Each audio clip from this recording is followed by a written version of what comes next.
Komið sæl og velkomin að Rauðaborðinu. Það vikuskammtur og brjála að gera. Já, en það eru góði gestir, það var rosalega stór fréttavika, það var brjála að gera eiginlega, alla daga. Það eru góði gestir Pétur Eggers, tæknistjóri og aðgerðarsinni. Guðný S. Bjarnadóttir, stjórnarformaður Vitundar, samtaka gegn kynbundnu ofbeldi, Helga Þórey Jónsdóttir, kennari og menningarfræðingur og Birkir Fjalar Viðarsson, metalhaus og þreyttur faðir. Verðu velkomin. Takk fyrir. Takk fyrir. Takk. Heyrðu, það svona ýmislegt sem við þurfum að komast yfir. Þannig að ég vona að þið hafi tíma. Það er náttúrulega það sem bar hæst held ég að hafi verið Kveiksmálið, sem sagt njósnamálið, lögreglan njósnar fyrir auðmenn og Kveikur sagði frá þriðjudaginn. Fylgdust þið ekki með þessu? Jú, svona eitthvað. Jú, ég horfði á þáttinn. Já, svona það sem maður getur fylgst með, því þetta er svo vandræðilegt og óþægilegt að ég alltaf í alvörunni, þetta er svo hallærislegt. Að þú veist, ég næ ekki að vera reiði yfir því, mér finnst þetta bara svo hallærislegt og astnalegt og vandræðilegt og hætti að vera svona mikil smábörn og þú veist, einhvern veginn. Já, þetta er svona next level paranoia. Já, og bara hvað að ykkur? Einmitt. Já, mér finnst þetta líka svona enn eitt sem svona afhjúpar og svona eiginlega svona eyðileggur þennan íslenska draum eða fantasi að við séum svo sérstök og góð við hvort annað og við myndum aldrei gera svona. Þetta er bara svona enn eitt svona, jú, við gerum svona. Bara eins og í öllum bíómyndunum, öllum... Ertu að meina að við séum ekki best í heimi? Nei, það gæti verið að við séum bara hluta heiminum, ekki einhverjum einstakir álfar. Þannig að þetta er svona enn eitt svona... Ég vissum að það er eitthvað fólk sem á bátt með að trúa að þetta hafi gerst og kannski vill ekki vita af svona, en svona er þetta bara hérna líka eins og allstaðar. Það er svona ólíkarkahegðun. Já, og bara ég má. Og bara frekja. En maður spyr sér samt líka hversu mikið er ranghugmyndin þennan íslenska draum viðvarandi hjá fólki í dag, því að bara varandi þetta tiltekna fyrirtæki og þessa tilteknu menn, þá er þetta ekki fyrsta skipti sem að svona stór, alvarleg mál þar sem að auðmenn og auðvaldið er að nota fyrrum lögregluþjóna og lögregluþjóna til þess að klekkja á fólki sem að vill svona íta rétti líðsins áfram. Akkurat. Þannig maður spyr sig hversu vel sú ímynd raunverulega stendur, því að mér finnst þess að þetta komi fólki almennt ekki á óvart. Þetta eru leikmenn sem hafa ítrekkað komið hérna til umræðu, bæði þeir auðmenn sem að umræðir sem að hafa farið svona stórt samfélagið og skilað eftir sig mikla rústir, sem og bara ólögmæt starfsemi lögreglunar og hvernig henni er háttað. Ég meina, hvaða samtök voru það sem komu og tóku svona hlutlausa úttekt á spillingu á Íslandi? Já, bara ÖSE eða eitthvað svona Evrópubatteri. Já, þetta er bara stutt síðan, eða nokkur ár síðan. Já, var það ekki? Já, eitthvað svona Evrópu eitthvað. Þar sem að niðurstaðan var Spillingar varnaráð Evrópusambandsins eða eitthvað svona. Já, hér væri hátt stig spillingarinnar lögreglu, því að tengingar lögreglu við tiltekinn ónafngreindan stjórnmálaflokk þættu mjög óeðlilegar og það þarf ekki að leita langt til þess að átta sig á því að það er Sjálfstæðisflokkurinn og síðan getum við skoðað hvaða flokkur er með mesta tengingar við auðmenn og hefur skipulagt sig bæði fyrir og eftir hrun. Þetta hljómar svolítið svona eins og mafíósamynd. Já. Það var skrifið þetta bók. Það var náttúrulega þessi lögreglumaður sem skrifaði bók það sem hann var að gera. Hann náttúrulega var að hlera og skrifar bókina Hlustun eða eitthvað þannig. Sem er bara ótrúlega lýsandi. En það sem mér finnst líka bara ótrúlega áhugavert í þessu samhengi er ekki bara einmitt þessi valdatengsl og hvernig auðvaldið er að nýta sér þjónustu lögreglunar. Og það er líka það að hver einasti lögreglumaður hefur aðgang að löghe og þó að þessi uppfletti kerfi það sem er skráð hver skoðar löghe hverju sinni, en það er ekkert sem segir að þú getur séð að viðkomandi hafi verið að skoða eitthvað sérstakt. Og ég set bara stórt spurningamerki við það að lögreglumenn bara almennt hafi aðgang að svona viðkomandi gögnum almenning og þar með geta nýtt þetta í svona einmitt njósna starfsemi og guð má vita hvað. Af því að það eru þetta bara, ef ég fer út í bara kynferðisofbeldið, það eru þetta þolendur sem að vera fyrir kynferðisofbeldið hendi fyrirrendi eða núverandi lögreglumanna og ég veit ekki hvað og hvað og þeir hafa bara greiðan aðgang að þessu, vinir þeirra hafa aðgang að þessu, þeir þekki kannski eitthvað sem hafa aðgang að þessu og þetta bara lúpa sem að mér bara þurfa að loka. Þetta hættulegt í svona litlu landi. Það sé eitthvað svona það sé eitthvað fólk í búningum sem að hafi eitthvað svona mjög viðkvæmar upplýsingar. Þetta bara passar ekki. En svo líka sko, þú veist, þetta einhvern veginn, og það sem ég hugsaði bara einhvern veginn, bara þessir svona hruns gæjar, þú veist, einhvern veginn bara svona jæja, þeir eru svona mættir aftur í með einhverja frábæra fréttir sig og svona sko það einhvern veginn, þetta svolítið svona sama gamla og ég hugsa stundum, þú veist, hvernig ætlar fólk að fara að trúa því að það sé spilling í lögreglunni og að þetta sé, þú veist, þeim gangi ekki gott til. Það er ekki að segja að það er að njósna í þá einhver stórkostleg, skilur. Þetta er allt í þá peninga og valda. Þetta er svo, og það þessna kannski sem ég finnst þetta að vera svona cringe, eins og úlingarnir segja, þú veist. Mér finnst bara svo hallarislegir hlutir, þetta er ekkert, þeir eru ekki að stela matanda fátækum, skilur, þetta er bara ótrúlega svona plebbalegt og yfirborðslegu málstæður og ég bara einhvern veginn, þetta er bara vandræðilegt. Allar leggja svo látt fyrir þetta. En ég meina, ef maður rýnir í svona efni samfélagsins, þá er það alltaf yfirgangur sem að keyrir áfram svona hluti og hagsmunarárekstur snýr einhvern veginn alltaf af fjármunum og þetta er virðist vera ákveðin manngerð sem að maður sér í mörgum mönnum, sérstaklega mönnum sem að ganga bara svona langt, eru tilbúin í að, og ég meina, þú veist, mín ályktun dregin kannski ekki eitthvað sem að er ennþá búið að steita en augljóslega er verið að safna þarna í þessu tiltekna máli upplýsingum til þess að kúa fólk. Það er það sem er að gerast þarna. Já, það sé the end game. Það er bara augljóslega það sem að fólk vil fá út úr þessu. Þetta er hópur manna sem er tilbúin í að fara svona hart á skjön við lög og reglu og það er bara enginn að fara að segja mér að ásetningurinn sé bara að vita hvaðan einhver gögn sorsi og þess vegna ertu að taka myndir af heimilum og bílnúmerum og ert að trakka fólk hérna út allan bæ. Þú gerir það því að þú vilt kúa einhvern úr. Leitarbúnaður líka maður. En líka bara það, þetta mál kannski springur upp og það eru svona þekktir einstaklingar þarna bakvið. En þú veist, ég veit að þetta fyrirtæki, þetta PPP fyrirtæki, það starfar við alls konar. Hefur verið að, þú veist, ég veit bara einu dæmi þar sem það er bílslys, þar sem að, það er keyrt inn í hlið á bíl eða eitthvað álíka og skaðvaldurinn fer af vettvangi og þetta fyrirtæki er ráðið til þess að finna viðkomandi. Af lögreglu þá, eða tryggingafélaginu eða? Nei, þetta er einstaklingur sem ræður þetta fyrirtæki og er bara með bílnúmeraplötu, sko. Og þá er farið á, þú veist, þetta er bara fólk sem er í fullu starfi að gera þetta. Þetta eru menn sem hafa farið sama fyrirtæki og sami maður og var í Samherjamálinu. Jú, Namibíu, hann var einn af útgerðarmönnunum í Namibíu, Jón Óttar sem mitt. Já, og var líka þá að áreita til dæmis Helga Seljan og reyna að fá fólk úr málinu og þar var verið að skyggja fólk eða elta það og taka því myndir og sína ógnandi tilburði og kúuna tilburði og annað. Má ég koma með Birtu inn í þetta? Já, hvað er með? Sem maðurinn sem fylgist ekki nægilega vel með fréttum. Getur verið að, skulum bara kalla hann aðalflokkurinn, XD, að eitthvað, þetta er svo mikil breiðfylking, eins og alltaf verið að tala um. Það hlýtur að koma því að einhverjum málsmetandi fólki hann inni sem er með einhvers konar ítök og jafnvel völd og þegar þau tala eða draga eitthvað línu þá er hlustað eða það kemur eitthvað svona titringur í allt saman.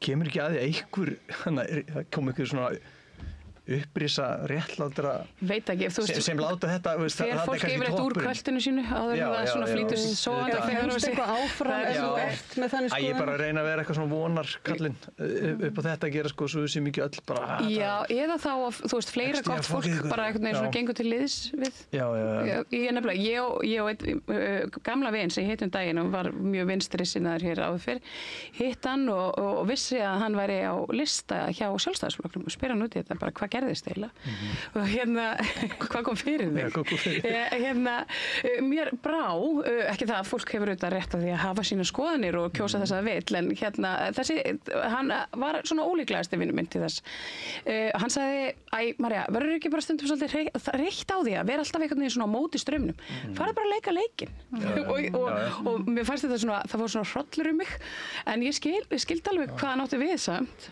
Nú man ég ekki hvað þetta hugtak sko að koma eitthvað svona á ensku sko að svona þreyta á því að vita og svona þreyta á að vita eitthvað. Þú veist og þá það hét eitthvað mjög snjallt, maður bara ekki hvað var, hjó eftir þessum daginn og maður alveg tengir stundum en maður alveg að bugast sko og myndi vilja ekki vita þessu öllu og margt sem svona leitar á mann og bara svona íþingjandi, bara svona raunverulega og þá væri nú gott að geta svissa sko, en sum okkar bara viljum það ekki og getum það ekki og það væri ekki rétt, þannig ég veit ekki alveg.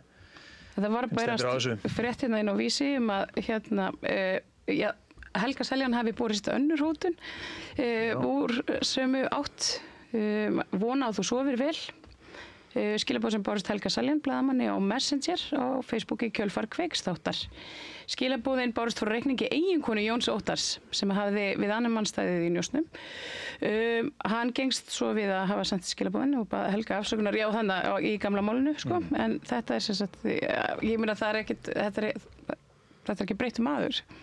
Þetta er bara asnalegt. Þetta er rosalega asnalegt. Og hérna, mér finnst eitthvað svo bara að fólk bara vilji vera svona asnalegt, ég skil það ekki.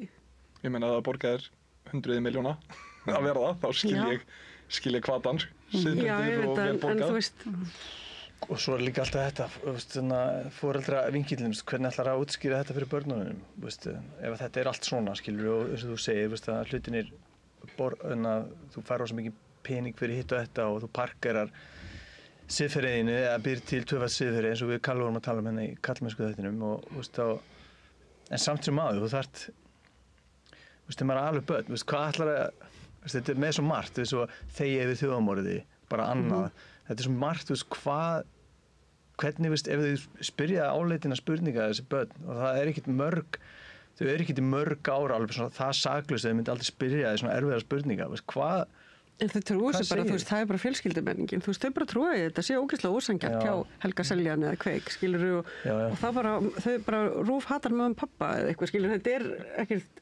Það þarf kannski ekki að vera mikið flóknara heldur en bara að þú hefur heila starfsævi af fíkniefnasölu og þú elur upp barn í ákveðnum menningarlegum aðstæðum, að þá er bara komdu með betri leið fyrir mig til að búa til pening og þá myndi ég gera það og síðan gerir það enginn og þá ertu búin að réttlæta það fyrir sjálfu þér og þú ert bara einhvern veginn bara hagur okkar hérna sem kjarnafjölskyldu sem skiptir máli og þess vegna finnst mér ok að leggja siðferði niður þar fyrir utan. Ég held að þetta er svo mjög endurtekið mynstur sem maður sér í menningarhópum sem að fara út fyrir það sem maður mætti kalla svona eðlileg siðferðismörk. Svo er líka bara einstaklingshyggjan svo rík á Íslandi og það bara þessi trú bara við erum að búa til pening og bara þessi ofsalega trú á að þetta sé atvinnuskapandi og þessi trickle down pælingar og bara að þú veist þau sé að gera góða hluti og þau sé bara að þú veist bara að vinna og græða pening og það sé bara frábært og þetta sé bara eitthvað leiðilegt lið og sé bara að skemma fyrir þeim og láta þau líta út bara fyrir að vera ömurleg þegar þau eru það ekki. Ég held að fólki finnist það almennt ekki vera vont fólk, ég meina okkur finnst það ekki, akkurat þeim finnst það. Skilur þú? Það er líka bara spurningum meðbyr kannski einhverju leiti og þú veist ég get alveg, ef ég set mig í þau spor að vera hérna, þú veist bara fullorðinn maður 1970 eða eitthvað og fólk fer að tala um nýfrjálshyggju og eitthvað svona já, þú ert hérna ábyrgur fyrir því að sigra á þínum ferli og bara einhvern veginn upp og áfram og einstaklingurinn alla leið, að það er auðveldara fyrir mig að ímynda mér það að ég geti bitið á agnið þá þar sem það er mikil félagsleg uppbygging í gangi, mikil innviða uppbygging í gangi, Marshall-aðstoðin er ennþá svona smá bergmála einhvern veginn inn í samfélagið, en nú erum við, þú veist hvað, 3 hrunum seinna, eða eitthvað, ef við ætlum að telja þetta allt sem hrun, en skilur þú veist, við erum .com-bublan er sprungin, 2007 er yfirstaðið, COVID er yfirstaðið og fólk er mun efnaminna og innviðir eru í rugli og þú veist, félagsleg málefni eru vanrækt gífurlega og ég held að sé bara miklu erfiðara fyrir fyrrum og núverandi lögreglumenn sem að gera spilta hluti að samfæra aðra að aðrir geti tekið þátt í þessu, því að til þess að vera í þeirri stöðu að vera þessi Jón Spæjó þá þarftu að hafa verið í lögreglunni, þú þarft að þekkja ákveðna einstaklinga, þú þarft að vera inn í einhverju kreðsu og svo kreðsa, hann allavega frá mér sé virkar eins og hún verður óaðgengilegri og ég vona allavega til að reyna að vera líka smá silver lining einhvern veginn á þetta, að það sé smá munurinn að þú veist, ég var bara 14 ára í hruninu eða eitthvað álíka, ég fæddi 94, en ég þekki samt alla hrunsöguna og ég er enga veginn að gleyma henni, ég er frekar að læra meir hana ef eitthvað er og ég held að það sé alveg þetta er ekki gleymdir hlutir, þessi menn og þeirra gjörðir er ekki eitthvað sem að við sem samfélagi erum bara með algjört amnesia fyrir. Þetta er alltaf með okkur, þú veist, eins og COVID er alveg alls konar breytingar sem eru á samfélaginu í kjölfar og í kringum COVID, þú veist, þetta er alveg ennþá með okkur og hérna, þú veist, þið veitir þannig að það er ekkert eins og, þú veist, samfélög fara ekki bara eitthvað svona búm tilbaka, þau bara þróast og breytast og hrunið einhvern veginn og eins og, þú veist, maður fær alltaf svona reglulega áminningu bara svona, já, einmitt, já, þú ert bara eitthvað ennþá að vera business kall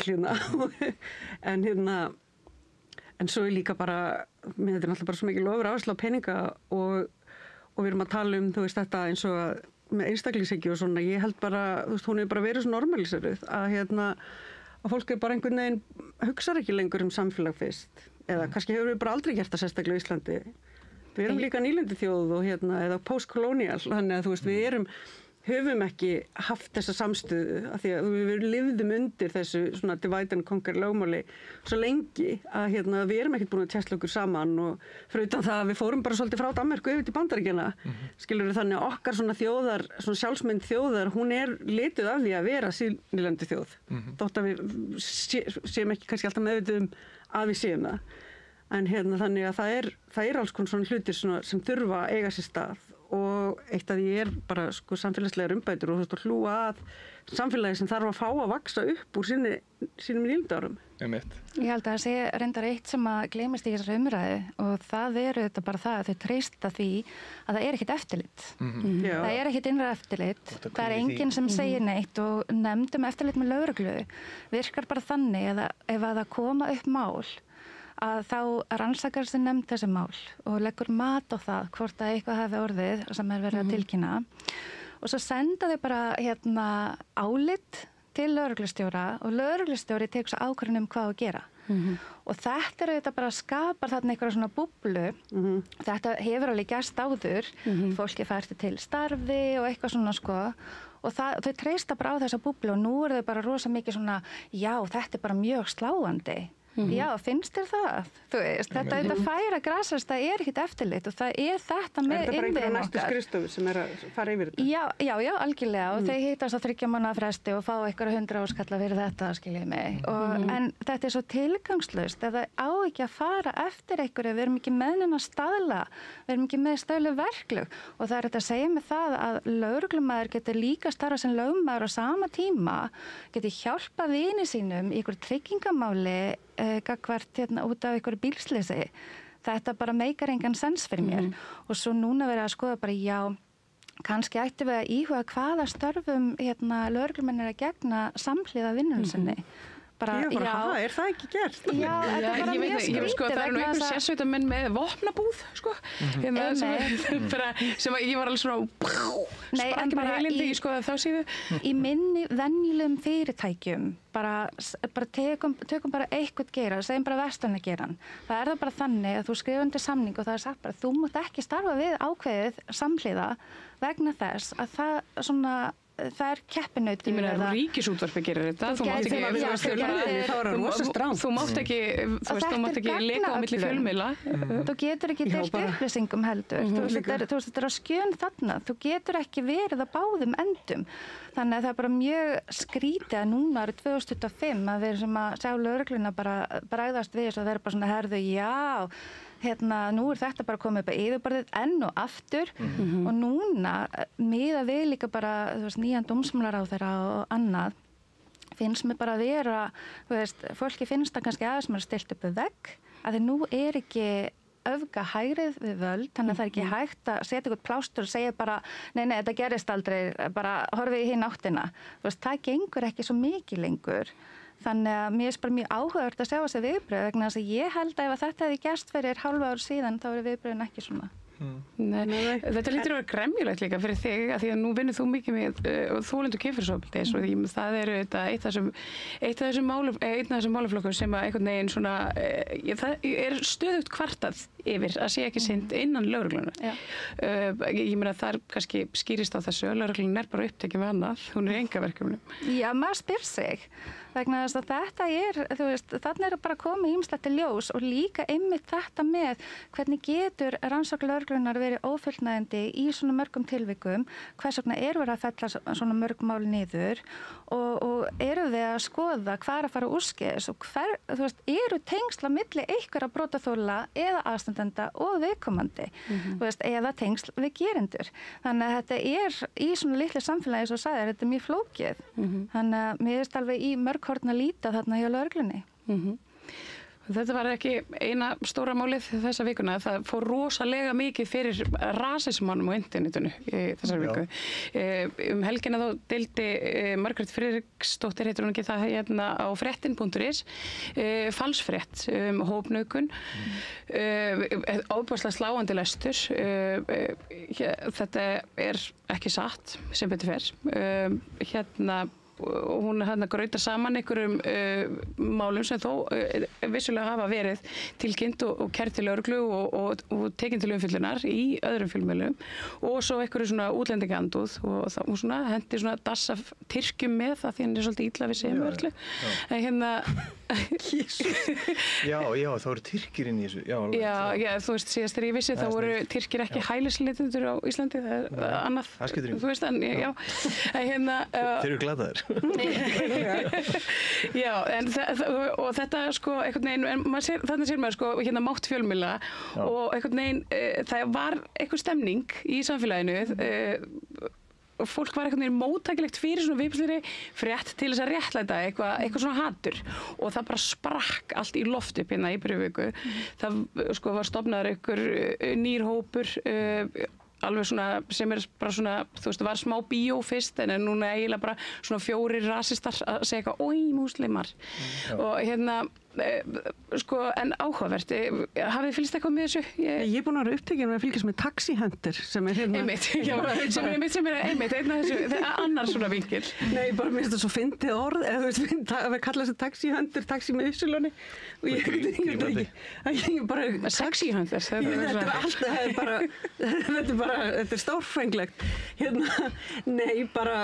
Þú veist, mér er bara alveg sama hvað fréttin.is er að segja, þú veist, þetta er ekki svona í huga að taka marka á þessu. Já, en almenningur verðist gera það. Eða, þú veist, sko, ég velti fyrir mér hvort að fólk takir raunverulega marka á þessu, eða því sé bara alveg sama að því vantaði bara ammóið. Það er ammóið, ég held að sko, þetta er alltaf búið svona stigmagnast að gefa eitthvað svona, opna á að haga sér svona netinu eftir okkar besti maður, BB, en að var að djöflast í fólkinu sem var búin að taka sér stöðu fyrir framann heila hús sem hann var gamli vinnustæðurinn hans og þá eins og sagt, það var opnað fyrir flóðgáttinu og allt það og það var svo mikið af fólki sem var og ég og kona mín og vinur mínir og bara við tölum rosa mikið sko ef þú ert sannlega rasisti og þannig tegundar rasista að það er raunin bara fólk frá Miðausturlöndum sem að þú vilt hjá þig svona hrikalögum og án ábyrgð, já en samtalið fer bara beint í, ef það er múslimar sko, það er náttúrulega bara verst í heimi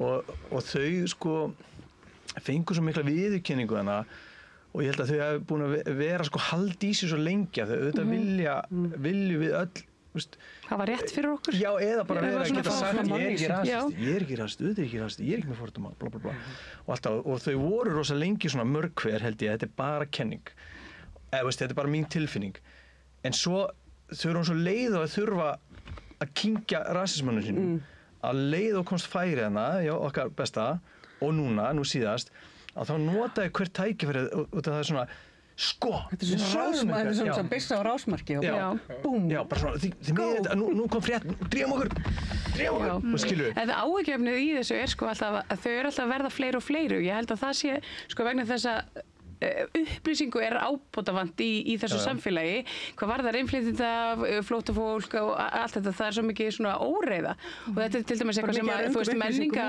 og málaráðherra og sá sem að hérna svona fer með fjölmiðla, vald fjölmiðla og hérna í sínu ráðuneyti ætti að vera með bara eitthvað konar svona afruglunar hérna viðburði reglulega. Maður segja eitt að henni gleymi því sko, þetta er góð punktur, ég verð svo leiður yfir því þegar fólk sem er með upplýsingarnar og vinnur við að vera með upplýsingar og er annarkvæmt alþingi eða aðstofa fólk á alþingi eða vinnur á sveitarstjórnarstiginu kom ekki bara strax fram með segjum að þessi fleiri og fleiri rastar að leyfa sér þetta og þetta var eftir að enda með ósköpum sko. Já, og þau eru svo mörg þau kemur í ljós að þau voru mörg en svo kemur líka í ljós að það er svo ógeðslega fáir múslimar hana þó að sé mikið af innflytjendum þú getur alltaf sagt bara, mikið af innflytjendum, svona há tala svo kemur í ljós að svo fá að þeim eru múslimar og það, þessi eitthvað 2000 manns eða eitthvað já, og tala bara fólk frá efnahagsvæðinu sem kemur og eru sannlega innflytjendur og bara Þýskalandi, Danmörku og Venezuela, og við náttúrulega hentum þeim tilbaka líka, náttúrulega þeir eru mistarar í eitthvað svona snild, en svo kemur í ljós bara, þeir eru svo brjáluð út í múslimana og þau eru svo ógeðslega fáina og það er svo auðvelt að hafa alveg hræðileg áhrif á lífið þeirra og hvað viltu, skilur hvað er loka markmiðan, þau eru ekkert endilega að fara, þau geta bara orðið bara, þú veist, þetta er dramatískt, en þú veist, eins og sært dýr eða búið ítöður í hot, akkur þetta er að vera að sína allar einu bestu hliðar, hversu lengi á að níðast á þeim með að tortryggja þetta fólk, eins og viðtalið sem varst með hérna í gærið ekki? Jú, Malik hjónin. Já, ég man ekki raskat, en ég man bara, veist að þetta skiptir svo miklu máli. Þau eru svo fá. Stundum er ég bara þakklátt fyrir að mörg þau eru sumir að þú veist bara kunni ekki íslensku og sjá ekki hvað er að skrifa á interneti þau. Af því að þú veist, þetta er bara, þú veist, eins og flóttafólk sem ég þekki sem er hér, þetta er bara hrekklaust fólk og eru bara vönda virðingu sinni og eru bara, þau eru bara svo langt frá því að vera svona klikkuð eins og fólk á internetinu. Ég vil líka svo hryggur yfir því að ykkur eru að hlusta á okkur núna og við erum öll djúpt, illa haldin á vókvírusnum. Þannig að ef það er ykkur inn á Alþingi sem lítur þannig út og talar þannig að vókvírusin náði þeim nú ekki, ef þau myndu tala þessa tölfræði og staðreyndir, þá er eftir því tekið en ekki af því við erum að segja.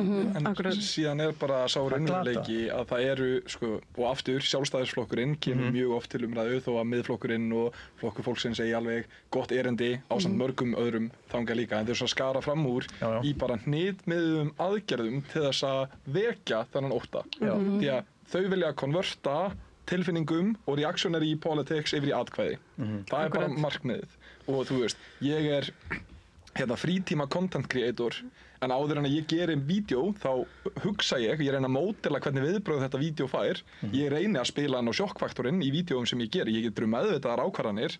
Ég er einstaklingur með enga fjárhagslega vested options í því, en ef ég væri að gera þetta fyrir stjórnmálaflokk eða annað, þá þetta er bara PR sem er propaganda og við sjáum núna að sko fréttin sem var skrifuð þessa lygasögu, hún kemur bara í kjölfar nokkra atburða. Það er hann tengdasonur Bjarna Ben, annar klöppmanna, að hann fer á bara eitthvað það eitraðasta fordómafyllsta rant sem ég hef séð á samfélagsmiðlum, sem hann gerir bara mjög grimmt. Það sem aður er tengdasonur Bjarna Ben, síðan held ég að svona 2 dögum eftir það, þá fara að koma út klippur á Stefáni Einari, sem er líka sjálfstæðismaður og vinnur hjá Morgunblaðinu, þar sem hann er hnitnið að, og þetta er narrativ sem ég er búinn að fylgjast með honum vera að baka í ofninum, fattaru, að þá fer hann að reyna að mála upp sko múslima á Íslandi, eins og þeir eigi allir tengingu við jihad og þeir séu bara afhöfða fólk bara í öðru hverjum andadrætti. Já, hann er svona óbeint farin að segja þetta bara. Hann sagði þetta. Þetta er bara, þetta er bílun. Hann er bara ógísluður hvernig hann talar. En þetta er ekkert gert óvart og þetta er fólk sem er mjög djúpt í pólitík, það þekkir PR og propaganda rosalega vel. Það er bara fullt af fræðingum sem skrifa bækur sem eru mjög vinsælar hjá fólki sem vil ná áfram í pólitík og tala það hvernig þú getur nota félagsleg málefni til þess að ryðja þér rúm. Og það er í einhverju svona innanflokks podcasti, ég reyndar hef ekki heyrt podcastið en ég hef þetta eftir öðrum, en frá 2021, 2022, það er Bjarni að spjalla við einhvern annan sjalla það hvað landamæramálin verði nú framtíðin í stjórnmálum næsta áratuginn og það sé þar sem við þurfum að hafa umræðuna. Já, það sé hitinn og það eru atkvæðin. Já, og þú veist, auðvitað er þetta svona, fattaru. Hann hefur ekki rangt fyrir sér. Nei, ég meina, þetta er hagsmunaflokkur auðvaldsins og þetta er, þú veist, í andstöðu við almenning. Þetta er sá flokkur sem fær hvað mest út úr því að þjóðin sé klofin og að við finnum einhverja litla jaðarhópa sem að við getum tekið út fyrir innhópin okkar og við förum að eyða okkur orku og reiði og ótta í það. Það er nefnilega þetta sem er svolítið mikilvægur punktur og ég er búin að velta mikið fyrir mér og það er þetta sko með hvernig við getum einhvern veginn snúið þessu við af því að það hefur ekkert upp á sig að hatast út í fólk með vondur skoðanir. Það er bara einhvern veginn og þú veist, og leiðum maður fer einhvern veginn að svona, þú veist, og beina reiði sinni í áttina til þeirra, þá er maður einhvern veginn bara á sama stað og þau, og þú veist, og þetta verður bara svona ringavitleysa. Þú veist, við þurfum einhvern veginn svona að hjálpa fólki að sækja sér og lesa betur úr upplýsingum og svo líka bara þekkja þau ekki. Þú veist, ég hugsa bara eins og stundum þegar ég er að tala kannski eitthvað fólk frá Palestínu sem að ég og þú við þekkjum og og bara eitthvað segja, já, svo eldaði þessu rosa góða mat, bara eitthvað svona vennileg sem maður tala vini sína eða félaga og þá bara, já, þú veist, það sem maður sér að það svo skrítið að þú veist að fólki hefur bara ekki dottið í huga þessi mennsk og eins og þetta með taxihundir og breyta í kaffistofu leigubílstjóra í bænahús. What a drama! Þetta er svo mikið drama líka Þetta er bara svona praktískt mál eða eitthvað Þetta er eitthvað kofi?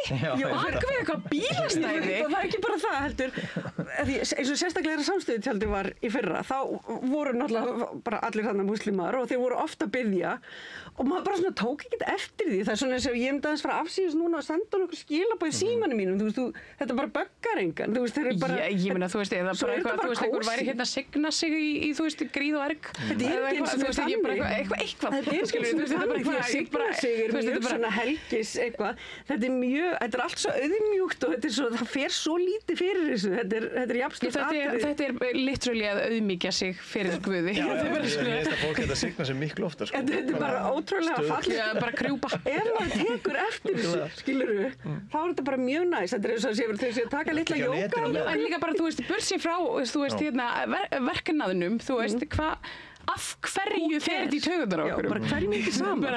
Af hverju fer það er líka bara að þola ekki að sjá neitt nýtt og þola ekki að upplifa neitt sem er óþægilegt á öðruvísi og að þurfa allt sé alltaf nákvæmlega eins. Það er bara fólki, og þetta er náttúrulega bara sama fólki og meikar ekki trans eða meikar ekki að það heldur að það gefur einhverju rými að það sé þá taka frá þeim sem er ekki raunin. Líka bara má ekki gefa brjóst á þingi og eitthvað svona. Það tekur eitthvað frá manni í augnablik, allt þarf að hafa sinn tíma til einhvern veginn að komast annað. En er þetta taka frá samt? Nei, ég er ekki að segja, þetta er bara niðra til. Ég er bara að gefa þeim smá hérna, segjum að það hafi ekki verið pláss í húsinu að einhver hávaksin múslimi hérna tók allt plássið á teppinu sína, hann er 2 metrar. Eitthvað svona, ég bara meina að þetta er svo fáránlegt, sko. Teppið er rosalega lítið. Já, ég veit. Þetta er bara, þetta er eitthvað, en þú veist, en ég velti fyrir mér í stað fyrir einhvern veginn að reiðast fólkinu sem einhvern veginn stekkur á þennan vagn og þú veist, og bara einhvern veginn gerir það vegna þess að það trúir því einlægt að það sé að missa eitthvað. En svo vitum við náttúrulega, þetta er bara, það er ákveðin propagandamaskína sem fór náttúrulega, þau eru búin að vera í gangi og sérstaklega eftir 11. september, þar sem að við eigum bara óttast, bara, þú veist, að þeir gætu bara flugvél gæti flogið á Hallgrímskirkju eða jihad eða eitthvað og þú veist að það er bara búið að bora þennan ótta alveg inn í fólk og ég meina við, þú veist, þekkjum þetta öll bara sem hvítt fólk á Vesturlöndum að það hvað er búið að hræða okkur með þeim og einhvern veginn og þau bara veit ekki, það ég held að fólk af því að það er búið að vera svo massíft propaganda þá bara þarftur raunverulega að fara og kynnast mannesku sem er arabi eða er muslimi eða er hérna, þú veist, frá Palestínu eða einhverju, eða Pakistan eða eitthvað til þess að bara átta þig á og til þess að ná tengingunni við mennskuna aftur, af því að sko af því að þau eru ekki eins og tölur fyrir þeim, sko, þau bara, þetta er alveg ótrúlega, já. En fjölmenninga hvað maður að segja svona inngildingin er eitt vandamál sem er mjög mikið svona forfronturinn til dæmis á öllum þessum taxaumræðum. Nú er ég engin sérfræðingur þetta og engin sérstakur talsmaður hérna taxabílstjóra en það eru náttúrulega einhverja lagalega breytingar sem áttu sér stað sem að opnuðu fyrir taxamarkaðinn sem var líka gert í ákveðnu samhengi til þess að stöðvaskyldan. Já, einmitt og þá er farið í ákveðna svona einkaframtaks útþenslu. Þetta er bara kapitalismi. Þú veist, þetta er bara það sem þau vilja. En það er mikilvægt samt að átta sig á því að þú veist, mikið af fólki sem er ekkert sérstaklega involverað í einhverjum hérna menningarhugtökum og einhverju er bara búið að vera að vinna sem taxabílstjóri með sitt verndaða leyfi bara í þeim raunveruleika. Sínum bens. Já, og allt í einu er bara 4x á samkeppnina. Og allt í einu eru, þú veist, 4x á fjölda bíla á stoppustöðum og þú veist, miklu harðari samkeppni. Með harðari samkeppni þá fer fólk að svindla meira. Algjörlega óháð sko einhverjum hérna svona ethnical composition eða hvað maður segir. Algjörlega óháð því þá eru skapar aðstæður þar sem það verður meira bruðl. Þú veist, eða hvað maður segir, það verður gengið meira bæði á sko viðskiptavinni og á samkeppnina. Drífa sig, lélegt eftirlit, eftirfylgni, allt þetta sem þú varst að tala um, þetta er alltaf þetta er í öllu það sem þarf að græða og hreyfa manninskur eins hratt og mögulegt er sem er náttúrulega ferðamannaiðnaðurinn. Það er aldrei neitt um gæði eða passa upp á fólk. En þetta er samt skrítin bransi eins og leigubílabransin, bara hérna, þú veist, þetta er ofsalega dýrir bílar ég alltaf svo oft hugsað þetta, af hverju eru leigubílar á Íslandi bara glæsibifreiðar nánast. Síðan maður í útlöndum og maður bara, það er bara bílum alla hangið saman. Nei, og svo maður líka bara borga miklu minna. Þannig að eðlilega, þegar að leigubílabransin á svona háu plani og það kostar þetta mikið, þá ekkert skrítið að til dæmis flóttafólk eða eitthvað fólk sem fær ekki atvinnuleyfi að bíða hérna á bara engum tekjum fari að búa til peningi gegnum skutlara. Skil það alveg. Þú veist, maður skilur þetta alveg. Þetta er grænt, já. Þetta er grænt og ég sem neytandi, af hverju ætti ég að vilja frekar að fara í rándýra leigubílinn? Af hverju ætti ég að vilja það? Það skiptir mig engu máli. Ég veit geðveikt bílveik í Benz. Það skiptir mig engu máli og líka það sem ég hugsa alltaf svolítið það sama að hugsa þegar ég fer inn á kaffihús bara, eins og nú var eitthvað annað kaffihús hérna og þá leit allt öðruvísi út að þú veist, þá er bara búið að rífa allt út og byggja allt nýtt og setja einhvern leðurbar og eitthvað og þá er ég er að borga fyrir yfirbyggingu og það er einhvern veginn þessi tilfinning fyrir mig allavega bara persónulega að borga fyrir yfirbyggingu, þú veist, ég þoli það ekki. En mér langar aðeins að koma inn á punktinn sem þú komst inn á upprunalega varðandi hérna hópnauðgunarmálin og svona fréttaflutning og hvað hefur gerst í samfélaginu í kjölfarið. Og það er alveg ótrúlega merkilegt að sjá hvernig umræðan hefur snúist að innflytjendum og ákveðnum hópum innan þeirra jafnvel. Og það sem er svo merkilegt þarna og ég er alltaf að biðja fólk að benda mér að dæmi að því að ég hef skrifað 2 pisla þetta. Ég skrifaði einn í fyrra þar sem að ég skrifaði mega bara íslenski karlmenn nauðga konum á Íslandi. Og svo skrifaði ég pistil bara núna í seinustu viku sem að Ísland flyttir út fisk en líka ofbeldismenn. Af því að þetta snýst ekki fólksflutning, þetta snýst það að það eru einstaklingar í okkar samfélagi sem beita ofbeldi og fá ekki refsingu fyrir það. Og þegar ég spyr fólk, því að nú fór alltaf hliðina af því að í 50% þeirra mála, þessi hópnauðgunarmála sem hafa verið tilkynnt á þessu ári, 50% þeirra eru erlendi gerendur. Ég held bara, já, hvar voru þið og hvar hafið þið verið þegar gerendurnir eru íslenskir gegn jafnvel erlendum konum eða íslenskum konum eða hvernig sem það er. Það hafa verið fræg hópnauðgunarmál hérna eins og í Breiðholti sem var allt tekið upp og þeir voru sýknaðir og bara hræðilegt. Svo er líka verið að senda það úr landi. Algjörlega, þetta er ofboðslega öfursnúið og mér finnst þetta bara svona að vera réttlæta eitthvað svona rasisma, þetta er að gefa fólk eitthvað plattform til að vera reitt út í þennan tiltekna hóp sem þeim finnst vera að brjóta á konunum okkar innan gæsalappa.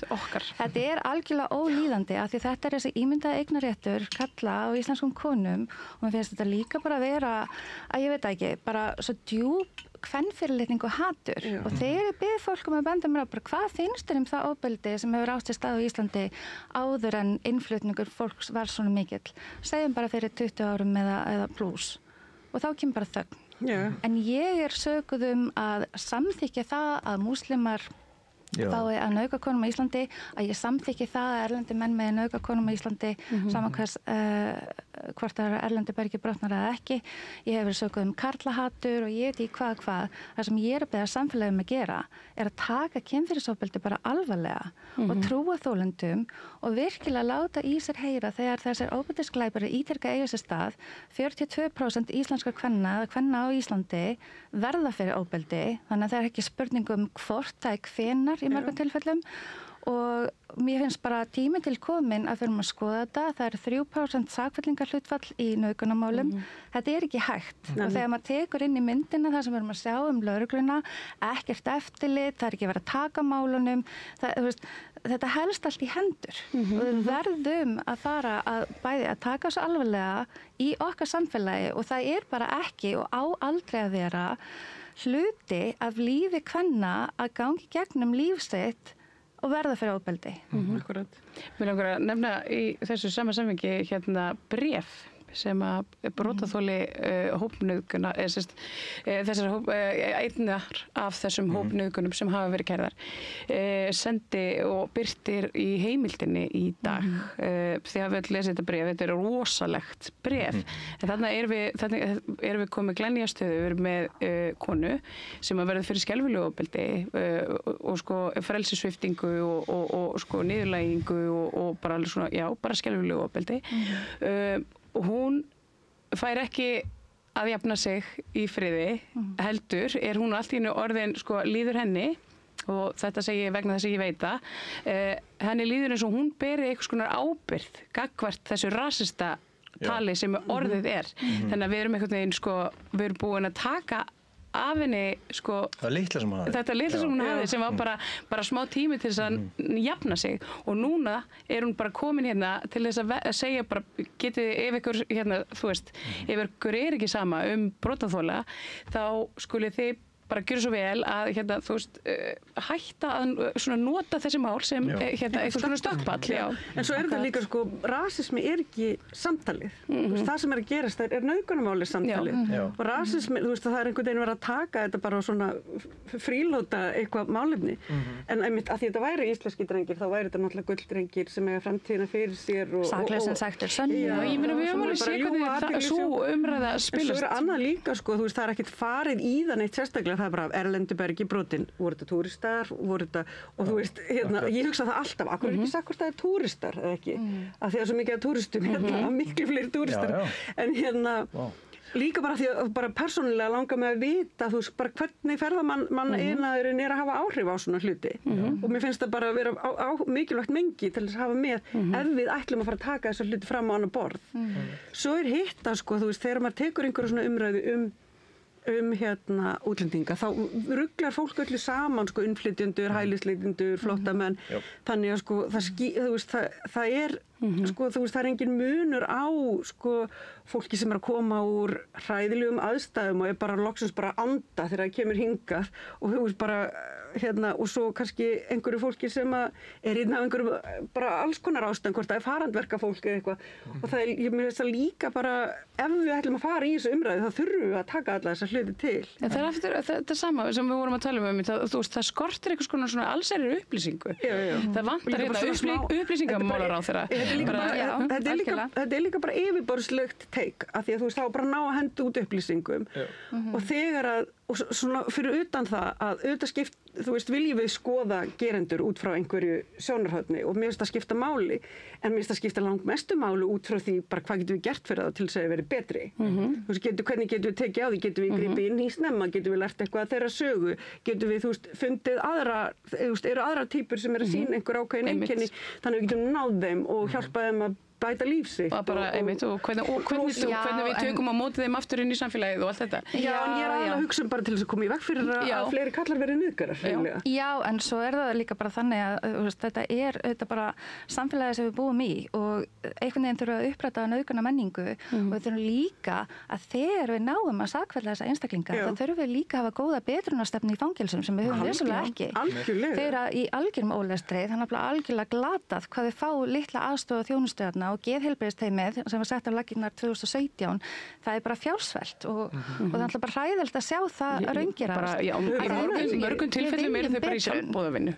Já, og þú veist, og við viljum betrun og við viljum auðvitað bara að fólk geti komið tilbaka og áttæðilegt líf og virkilega taki ábyrgðina. En það er bara sem mörgum tilfellum að því að það eru ofboðslega fá nauðgunarmál sem ég hef lesið þar sem þeir hafa actually bara játað, bara skýlust. Er það ekki? Það er rosalega sjálfgeft af því þetta er alltaf eindregin neitun og sönnunarbyrðin er þetta greiðlega þung sem er eðlilegt en engu að síður að þá er það líka bara þannig að allur vafi náttúrulega er gerendum í hag sem þýðir það að ef að kona segir á neðamóttökunni já, hann togaði í mig inn á klósett, skilurðu, en segir svo í skýrslutöku hann ýtti mér inn á klósett. Þetta er vafi sem er honum í hag og er notað gegn henni og það þarf ekki að vera meira en þetta. Ég get alveg sagt eitthvað svona dæmi. Ég fór sjálf í svona skýrslutöku og það var misræmi í sídd náttkjólsins sem að ég annars var listi og lögreglan hafði.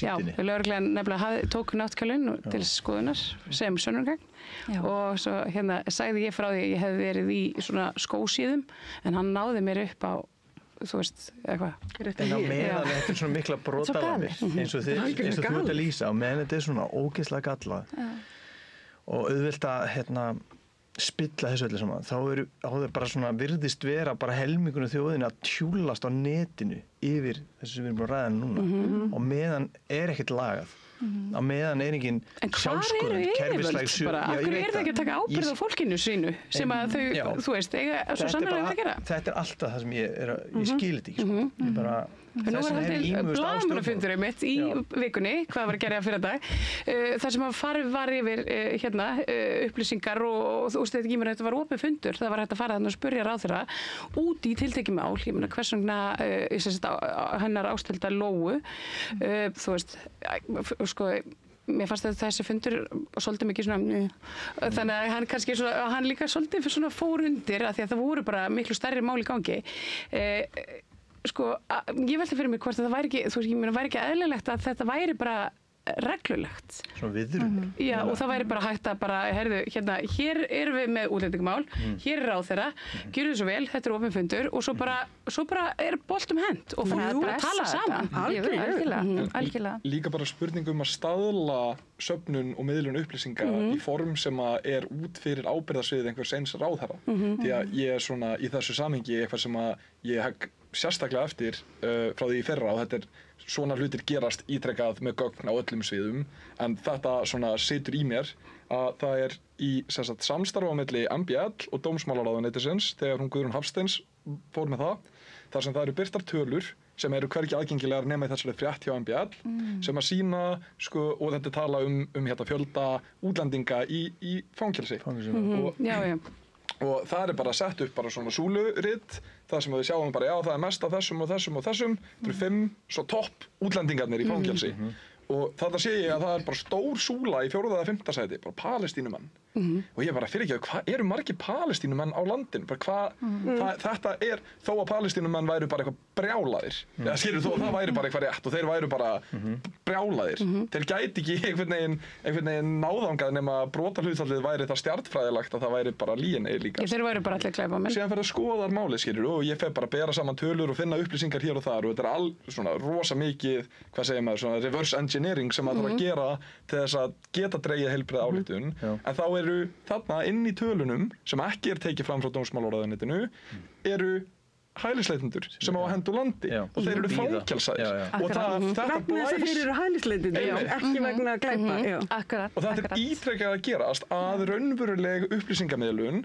á sér stað með ásetningi og upplýsingar eru nýttar þetta er propaganda bara þetta er bara óreiða sko það er raunverulega upplýsingar óreiða bara viljandi en þetta er til dæmis ég meina þetta ætti að vera sko þetta ætti að vera bara sakamál bara þú veist það má ekki rugla samfélög nei og líka sko ef að dómsmálaráðuneytið gefur út svona tölur svona ruglandi tölur ég meina þú veist í öðrum löndum myndi dómsmálaráður ég vil segja af sér já en ef komur tölur frá dómsmálaráðuneytið það er viljandi verið að það er alltaf hægt að ruggla og tvíka tölfræði sko og bara hvað sem er integrity dómsmála á landinu að vera bara hei þið fóru illa með tölunar hver er í stundinni? Það sem er svo galið í þessu öll saman líka er náttúrulega bara það að það er verið að geyma, þú veist, innan gæsalappa fólk þarna sem er einmitt að bíða eftir brottvísun eða eitthvað og hefur ekki brotið af sér, bara fær ekki að vera hérna af einhverjum ástæðum en seinustu 10 árin hafa 241 dómur sem fallið hafa í sakamálum í Íslandi finnst vegna þess að það er ekki pláss fyrir þetta fólk í fangelsunum okkar þetta eru einstaklingar sem hefði fengið dóm sem geta ekki farið í fangelsi sem bara segja líka sitt en fangelsiskerfi almennt og svona ég fyrir ekki út úr mér langar að bæta inn í þetta þar að eru sko 31 dómur fyrir ofbeldisbrot og 4 fyrir nauðgunar mál og þetta er bara mjög alvarlega glæpir og þeir segja alltaf að það er pláss fyrir fólk sem fremur alvarlegustu glæpina hérna á Íslandi en fangelsin okkar eru yfirfull af fólki sem hefur framið fíkniefnalagabrot og umferðarlagabrot og þetta eru opinber gögn og það þarf ekkert að leita neitt langt til þess að sækja þessar upplýsingar en fólki finnst bara svo þægilegt að því það henda narratífinni að segja bara í gæsluvarðald eru svona margir útlendingar já ok, en á hvaða forsendum á af hverju eru þarna af hverju eru að geyma þetta fólk þarna það er galið, þetta er ómannúðlegt þetta er það kannski finnst þeim það ódýrast Hvað segir, finnst Þú þér veist, það? nei, ég veit ekki, þú veist, Það maður er ekki ódýrast fyrir samfélagið. Nei, alls ekki. Nei, Ég meina, alls ekki. Ef að við erum að fara að halda áfram að elda einhverju svona félagslega stefnu Bandaríkjanna sem við höfum gert, við höfum spegla Bandaríkin Já, í Ég meina, glímu. við ætlum bara að fara að búa til sérstakt fangelsi utanum flóttafólk sem að er bara nákvæmlega það sem Trump gerði. Já, þetta er líka í Ástralíu bara fanga flóttamanna eyja, þú veist, já.